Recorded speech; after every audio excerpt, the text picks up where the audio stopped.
நம்முடைய தேர்தல் அறிக்கை கூட ஏஐ பிளாட்ஃபார்ம்ல தான் நிறைய கருத்துக்களை கேட்டு வாங்கணும். அதனால அடிப்படையிலே மக்களோடு நிற்கக்கூடிய இந்த இயக்கம் அதே நேரத்திலே தொழில்நுட்பத்திலே தன்னை முன்னிறுத்திக் கொண்டு முன்னேற்றிக் கொண்டே வந்து கொண்டிருக்கக்கூடிய இயக்கம் திராவிட முன்னேற்ற கழகம். தலைவர் கலைஞர் அவர்கள் கூட சோசியல் மீடியா வந்தப்ப, ஃபேஸ்புக் வந்தப்ப, ட்விட்டர் வந்தப்ப முதலாக ஒரு அரசியல்வாதி அதிலே மக்களை சந்தித்தார் என்றால் அது தலைவர் கலைஞர் அவர்கள்தான்.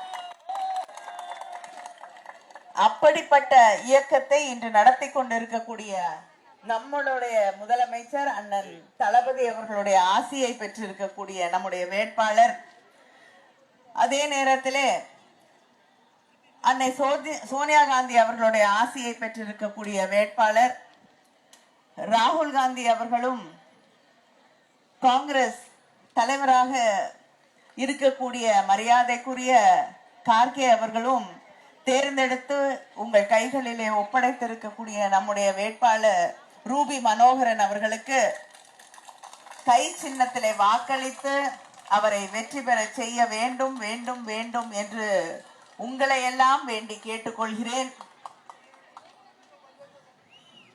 நம்முடைய கூட்டணி தொடர்ந்து மக்களை சந்திக்கும் போது எங்களுக்கு நீங்கள் வாக்களிக்க வேண்டும் என்று கேட்கும் பொழுது உரிமையோடு வந்து உங்களை வாக்கு கேட்கிறோம். மக்களுக்கு தந்திருக்கக்கூடிய வாக்குறுதிகளை எல்லாம் நிறைவேற்றி தந்திருக்கிறோம் என்ற அந்த உரிமையோடு வந்து உங்களிடம் வாக்கு கேட்கிறோம்.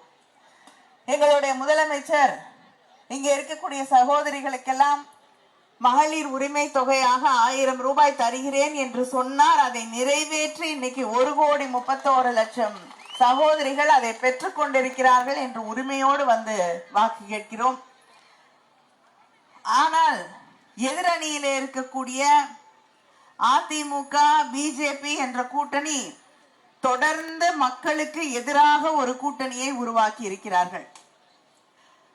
இந்த நாட்டுக்கு எதிரான ஒரு கூட்டணி, தமிழ்நாட்டுக்கு எதிரான ஒரு கூட்டணி. தமிழ்நாட்டுக்கு வர வேண்டிய நிதியை பிஜேபி கொடுக்கறதே கிடையாது. அவங்களோட தான் அதிமுக கூட்டணி வச்சிருக்கு. தொடர்ந்து இந்த நாட்டில் இருக்கக்கூடிய மக்களை மத ரீதியாக பிரிக்கக்கூடியவர்கள் தான் ஒன்றியத்தில் இருக்கக்கூடிய பிஜேபி. எல்லா இடத்திலையும் மத கலவரத்தை உருவாக்க வேண்டும், எல்லா இடத்திலையும் மக்கள் சண்டை போட்டுக்கிட்டு பிரிஞ்சிருந்தால் தனக்கு அரசியல் லாபம் கிடைக்கும் என்று நினைக்கக்கூடியவர்கள் தான் பிஜேபியில இருக்கக்கூடியவர்கள். தொடர்ந்து இஸ்லாமிய மக்களுக்கு எதிராக சிஏஏ சட்டம், முத்தலாக் சட்டம், வக்ஃப் போர்டு சட்டங்கள் என்று இது அத்தனையும் கொண்டு வந்தது பிஜேபி.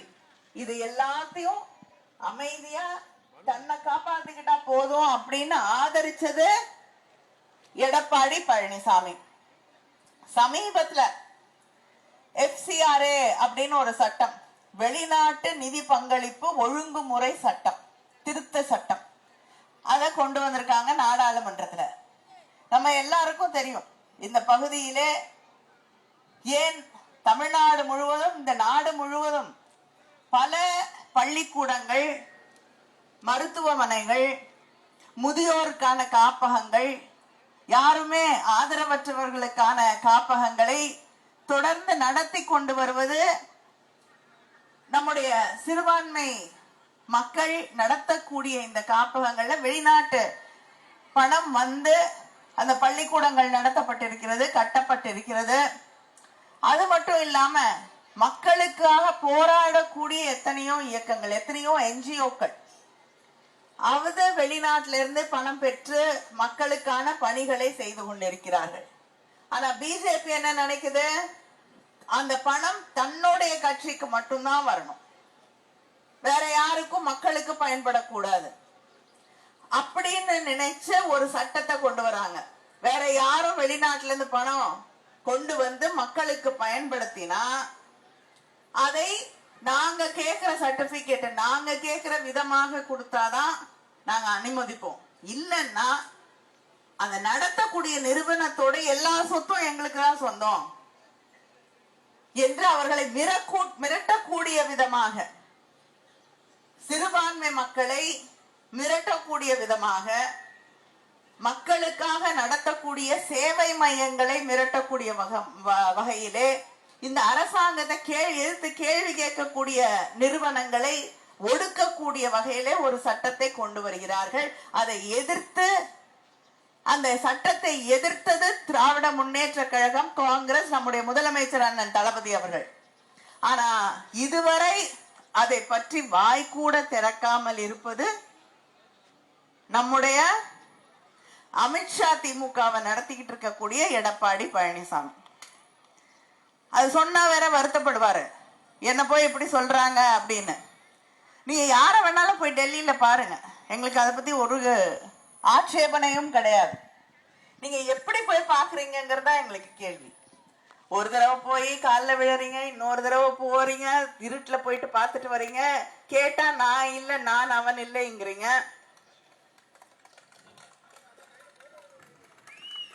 இப்படி எல்லாரையும் இவ்வளவு மூடு மந்திரமாக பார்த்து கொண்டு இருக்கக்கூடியவர், சரி நீங்க போய் காலில் விழுறாங்க பத்திரமா இருக்காங்களான்னா அதுவும் இல்லை. யாருடைய காலில் விழுந்து அவர் முதலமைச்சர் ஆனார்னு நமக்கு தெரியும். அந்த அம்மையாரை இன்னைக்கு கட்சியில விட்டுருக்காரா? அம்மையார் சசிகலா அவர்கள் அவங்க காலில் விழுந்துதான் ஆசீர்வாதம் வாங்கி நீங்க பதவி ஏத்துக்கிட்டீங்க, அவங்க கொடுத்த பொறுப்பு தான். இன்னைக்கு அந்த அம்மாவுக்கு இடம் இருக்கா அதிமுகல? இல்ல. இவருக்கு முன்னாடி அம்மையார் ஜெயலலிதா அவர்கள் யாருக்கு முதலமைச்சர், யார் மேல நம்பிக்கை வச்சு முதலமைச்சர் பொறுப்பை கொடுத்தாங்க? ஓபிஎஸ். இன்னைக்கு அவர் எங்க இருக்காரு? நம்ம கூட இருக்காரு. நம்ம முதலமைச்சர் அண்ணன் தளபதி அவர்கள் தான் தமிழ்நாட்டை காப்பாற்ற முடியும் என்று முடிவெடுத்து நம்மோடு இணைத்துக் கொண்டிருக்கிறார். இப்படி நம்ம இவர் காலில் விழறாருன்னு நம்ம கவலைப்படல, இவர் காலில் விழறவங்களுடைய நிலைமையெல்லாம் பார்த்து நமக்கு அவங்களுக்காக கவலைப்பட வேண்டிய ஒரு நிலைமை ஆயிடுச்சு.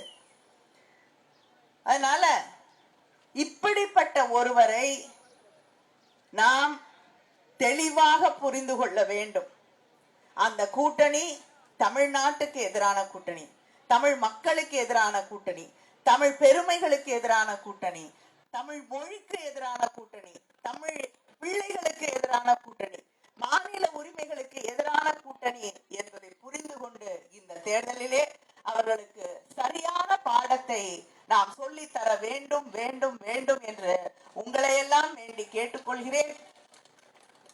உங்களுக்கு நல்லா தெரியும், தலைவர் கலைஞர் அவர்கள் காலம் தொட்டு திமுக ஒரு தேர்தல் வாக்குறுதியை தந்தா அதை நிறைவேற்றி தந்திருக்கும். முதலமைச்சர் ஆக இருந்த தலைவர் கலைஞர் அவர்கள் தான் விவசாயிகளுக்கு இலவச மின்சாரத்தை தந்து விவசாயிகளை காப்பாற்றிய முதலமைச்சர் நம்முடைய முதலமைச்சர் தலைவர் கலைஞர் அவர்கள். அதே நேரத்தில் தேர்தல் நேரத்தில் இலவச தொலைக்காட்சி, வண்ண தொலைக்காட்சி பெட்டி தரேன்னாரு. யாருமே கொடுக்க முடியாதுன்னாங்க. அதை கொடுத்தது தலைவர் கலைஞர் அவர்கள். இன்னைக்கும் நிறைய பேர் வீட்டுல அது பயன்பாட்டில் இருக்கா இல்லையா? இருக்கா? அதுதான் தலைவர் கலைஞர் அவர்கள். அவர் எப்படி இன்னும் தமிழ்நாட்டில் இருக்கக்கூடிய மனசுல வாழ்ந்து கொண்டிருக்கிறாரோ, அவர் கொடுத்த தொலைக்காட்சி பெட்டி இன்னைக்கும் பல வீடுகள்ல பயன்பாட்டில் இருக்கு. இத்தனை காலத்திற்கும் பிறகும் நடுவுல ஆமா தலைவர் கலைஞர் அவர்கள் கொடுத்த கேஸ் ஸ்டவ், 2 பர்னர் இருக்கக்கூடிய கேஸ் ஸ்டவ், சீக்கிரம் சமையலை முடிச்சுட்டு வெளியில வந்துருவீங்க, நீங்க கஷ்டப்படக்கூடாதுங்கிறதுக்காக தலைவர் கலைஞர் அவர்கள் கொடுத்த அந்த ஸ்டவ். இப்படி மக்களுக்கு கொடுத்திருக்கக்கூடிய வாக்குறுதிகளை நிறைவேற்றி தந்திருக்கக்கூடிய ஆட்சி திராவிட முன்னேற்ற கழக ஆட்சி. 1000 ரூபாய் மகளிர் உரிமை தொகை தருகிறேன் என்று நம்ம முதலமைச்சர் சொன்னாரு. அதை செய்து தந்திருக்கக்கூடிய ஆட்சி நம்முடைய ஆட்சி. விடியல் பயணம் செய்து தருகிறேன் என்று சொன்னார், செய்து தந்திருக்கக்கூடிய ஆட்சி நம்முடைய ஆட்சி. நான் 2016 அதிமுக தேர்தல் அறிக்கை வந்துதா ஆட்சிக்கு வந்தாங்க. அதுக்கப்புறம் அதுல 27வது பக்கத்துல ஒண்ணு சொல்லியிருக்காரு. என்ன சொல்லியிருக்காங்கன்னா, தொழிலாளர்களுக்கு செல்போன் கொடுக்குறேன். அந்த செல்போனை வாங்கினவங்க இங்க யாராவது இருக்கீங்களா? இல்லையா? நான் தேடிக்கிட்டே இருக்கேன். எல்லா மாவட்டத்திலயும் எல்லாரையும் சந்திக்கும் போது நான் அந்த செல்போன் வாங்கினவங்க யார் யார் பாத்துடணுங்கிற ஆசையில எல்லாரையும் கேக்குறேன். நான் யாருமே வாங்கலைங்கிறாங்க. வாங்கினவங்களே அவங்களுக்கு தெரிய கூட தெரியாதான். அப்ப அவருடைய தேர்தல் அறிக்கை என்ன மார்க் போடலாம்? 0 இல்லையா? ஒருத்தர் கூட இல்ல. அவர் நம்மளை பார்த்து சொல்றாரு, நம்ம அந்த தேர்தல் அறிக்கையை காப்பி அடிச்சிருக்கோமான. நீங்க வாங்கின மார்க்கே 0. 100 மார்க் வாங்கி பாஸ் பண்ற பசங்க எதுக்கு 0 மார்க் வாங்கி வாங்குறவங்களை பார்த்து காப்பி அடிக்கணும்?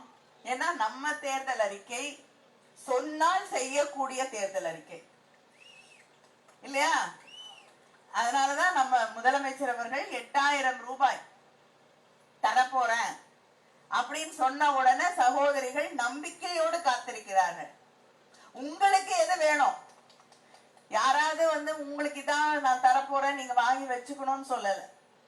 உங்க வேலை சுமைய குறைக்கிறதுக்கு உங்களுக்கு என்ன வேணுமோ நீங்க உங்க வீட்டு பக்கத்துல இருக்கக்கூடிய கடைக்கு போய் அந்த 8000 ரூபாய் கூப்பனை கொடுத்து உங்களுக்கு எது தேவையோ, வாஷிங் மிஷினா, இல்லைன்னா இண்டக்ஷன் ஸ்டவ்வா, ஃப்ரிட்ஜா, கிரைண்டரா, எது வேணுமோ நீங்க வாங்கி கொள்ளக்கூடிய அளவிலே அந்த கூப்பனை தந்திருக்கக்கூடிய தரப்போகிற முதலமைச்சர் நம்முடைய முதலமைச்சர் அண்ணன் தளபதி அவர்கள்.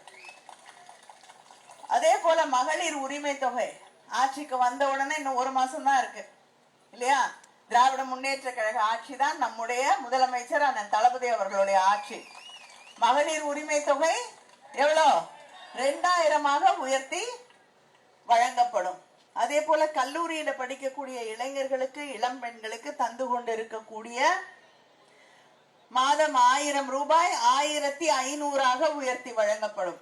படிச்சுட்டு வேலை தேடிட்டு இருக்கக்கூடிய பிள்ளைகளுக்கு அவங்களுக்கு 6 மாசம் பயிற்சி வழங்கப்பட்டு அந்த 6 மாசத்துக்கு அவங்களுக்கும் 1500 ரூபாய் வழங்கப்படும். 35 லட்சம் இளைஞர்களுக்கு, இளம் பெண்களுக்கு, கல்லூரியில படிக்கக்கூடியவர்களுக்கு அடுத்த 5 ஆண்டுகளிலே 35 லட்சம் பேருக்கு லேப்டாப்புகள் வழங்கப்படும். விவசாயிகளுக்கு மின் மோட்டார்கள் 20 லட்சம் விவசாயிகளுக்கு மேல் அவர்களுக்கு மின் மோட்டார், எந்தவித மீட்டரும் பொருத்தப்படாத மின் மோட்டார்கள் வழங்கப்படும். இது அத்தனையும் செய்து தருவதற்கு நீங்கள் எங்களுக்கு ஒரு வாய்ப்பை தர வேண்டும், தருவீர்கள் என்று நான் உறுதியாக நம்புகிறேன். ஏன்னா தமிழ்நாட்டு மக்களை யாரும் ஏமாத்த முடியாது. ஒன்றியத்துல என்னமா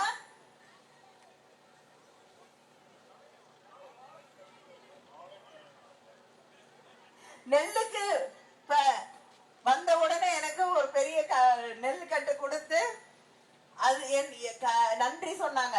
ஏன்னா நெல்லுக்கு ஒரு குவிண்டாலுக்கு 3500 ரூபாயாக உயர்த்தி வழங்கப்படும். அதே போல கரும்புக்கு 4500 ரூபாயாக உயர்த்தி வழங்கப்படும். எல்லா விவசாயிகளும் பயனறக்கூடிய திட்டங்களை நம்முடைய முதலமைச்சர் அவர்கள் ஒன்னொன்னா லிஸ்ட் போட முடியாது.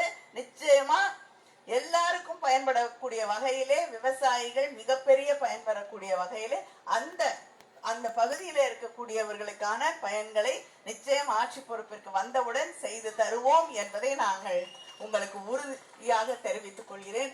நமக்கு வர வேண்டிய, நம்ம பிள்ளைங்களுக்கு வர வேண்டிய 3600 கோடி பிள்ளைங்க படிக்கிறதுக்கு, தமிழ்நாட்டு பிள்ளைங்க படிக்கிறதுக்கு வர வேண்டிய நிதியை நிறுத்தி வைத்திருக்க கூடியது ஒன்றிய அரசு, பிஜேபி அரசு, நம்ம எடப்பாடி கூட்டணி வச்சிருக்காரு அந்த அரசாங்கம். தமிழ்நாட்டு பிள்ளைங்களுக்கு படிக்கிறதுக்கு கொடுக்க வேண்டிய, ஹிந்தி படிச்சாதான் கொடுப்பேன்னு வச்சுக்கிட்டு இருக்காங்க. இந்த அநியாயத்தை கேட்க எடப்பாடி பழனிசாமி அவர்களுக்கு தைரியம் இல்லை, திராணி இல்லை. ஆனா நம்ம முதலமைச்சர் நம்ம வீட்டு பிள்ளைங்க படிக்கணுங்கிறதுக்காக காலை உணவு திட்டம், பசியோட இருக்கக்கூடாதுங்கிறதுக்காக காலை உணவு திட்டத்தை கொண்டு வந்த முதலமைச்சர் நம்முடைய முதலமைச்சர். இப்ப 5வது வகுப்பு வரை ஆட்சி வந்தவுடன் 8வது வகுப்பு வரை அதை நீட்டித்து தரப்படும். அதே போல கல்லூரியில படிக்கக்கூடிய பிள்ளைங்க எந்த விதத்திலையும் படிப்பு தடை போட்டுற கூடாது. கூடாதுங்கிறதுக்காக 1000 ரூபாய் வழங்க தொடங்கினார்கள். இப்ப 1500 ரூபாயாக உயர்த்தி வழங்கப்பட போகிறது. அது மட்டும் இல்லாம நம்ம வீட்டு பிள்ளைங்க பெற்றோர்கள் பெருசா படிக்கலைன்னா அவங்க அடுத்து என்ன படிக்கணும் அப்படின்னு தேர்ந்தெடுக்கிறதுக்கே கஷ்டப்படுவாங்க. எந்த பக்கம் போகணும்னு அவங்களுக்கு தெரியாது. அதனால அதுக்கு பயிற்சி கொடுக்கறதுக்கு தான் நான் முதல்வன் திட்டம் நம்ம ஆட்சியிலே கொண்டு வரப்பட்டது. இன்னைக்கு இந்த பகுதியில இருக்கக்கூடிய விக்ரமசிங்கபுரத்துல ஒரு மாணவன், அவங்க அப்பா செங்கல் சூளையில வேலை செய்யறாரு. அவங்க அம்மா அந்த பையனுக்கு அழகான பெயர் சுப்பிரமணிய பாரதின்னு பெயர் வச்சிருக்காங்க.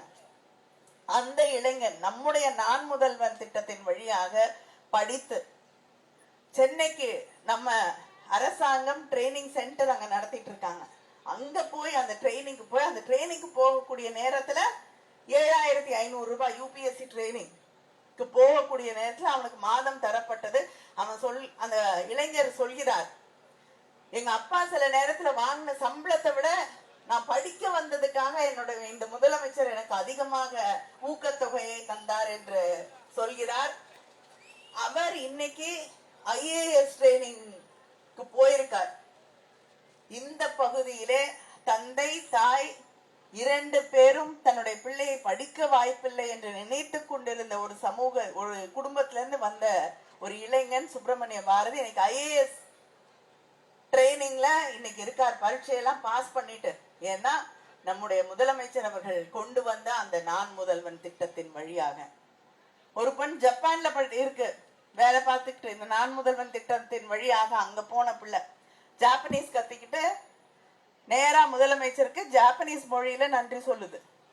இதையெல்லாம் பார்க்கும் பொழுது இதுதான் மக்களுக்கான ஆட்சி, உண்மையான ஆட்சி என்பதை நாம் அத்தனை பேரும் புரிந்து கொள்ள வேண்டும். மக்களுக்கு எதிரான இந்த கூட்டணிக்கு சரியான பாடத்தை நாம் சொல்லித்தர வேண்டும். மீண்டும் தமிழ்நாட்டிலே இந்த மண்ணை பாதுகாக்க, இந்த மக்களை பாதுகாக்க, நம்முடைய மொழியை, நம்முடைய பண்பாட்டை பாதுகாக்க இங்கேதான் மிகப்பெரிய ஒரு நம்முடைய தமிழ் பெருமைகளையெல்லாம் சொல்லக்கூடிய பொருணை அருங்காட்சியகத்தை நம்முடைய முதலமைச்சர் அவர்கள் நமக்காக உருவாக்கி தந்திருக்கிறார்கள். இன்னைக்கு நாடு முழுவதும் இருக்கக்கூடியவர்கள் வந்து தமிழ் பெருமைகளை பற்றி தெரிந்து கொண்டு போகிறார்கள். அந்த பெருமைகளுக்கு கூட எதிராக இருக்கக்கூடிய ஆட்சி ஒன்றியத்திலே இருக்கக்கூடிய ஆட்சி என்பதை நாம் புரிந்து கொண்டு இந்த தேர்தலிலே அவர்களுக்கு சரியான பாடத்தை சொல்லித்தர வேண்டும். இந்த தொகுதியிலே நம்முடைய முதலமைச்சர் அவர்களுடைய கரத்தை பலப்படுத்த நம்முடைய வேட்பாளர் ரூபி மனோகரன் அவர்களுக்கு கை சின்னத்திலே வாக்களித்து அவரை வெற்றி பெற செய்ய வேண்டும் வேண்டும் வேண்டும் என்று உங்களையெல்லாம் வேண்டி கேட்டுக்கொள்கிறேன். நன்றி, வணக்கம்.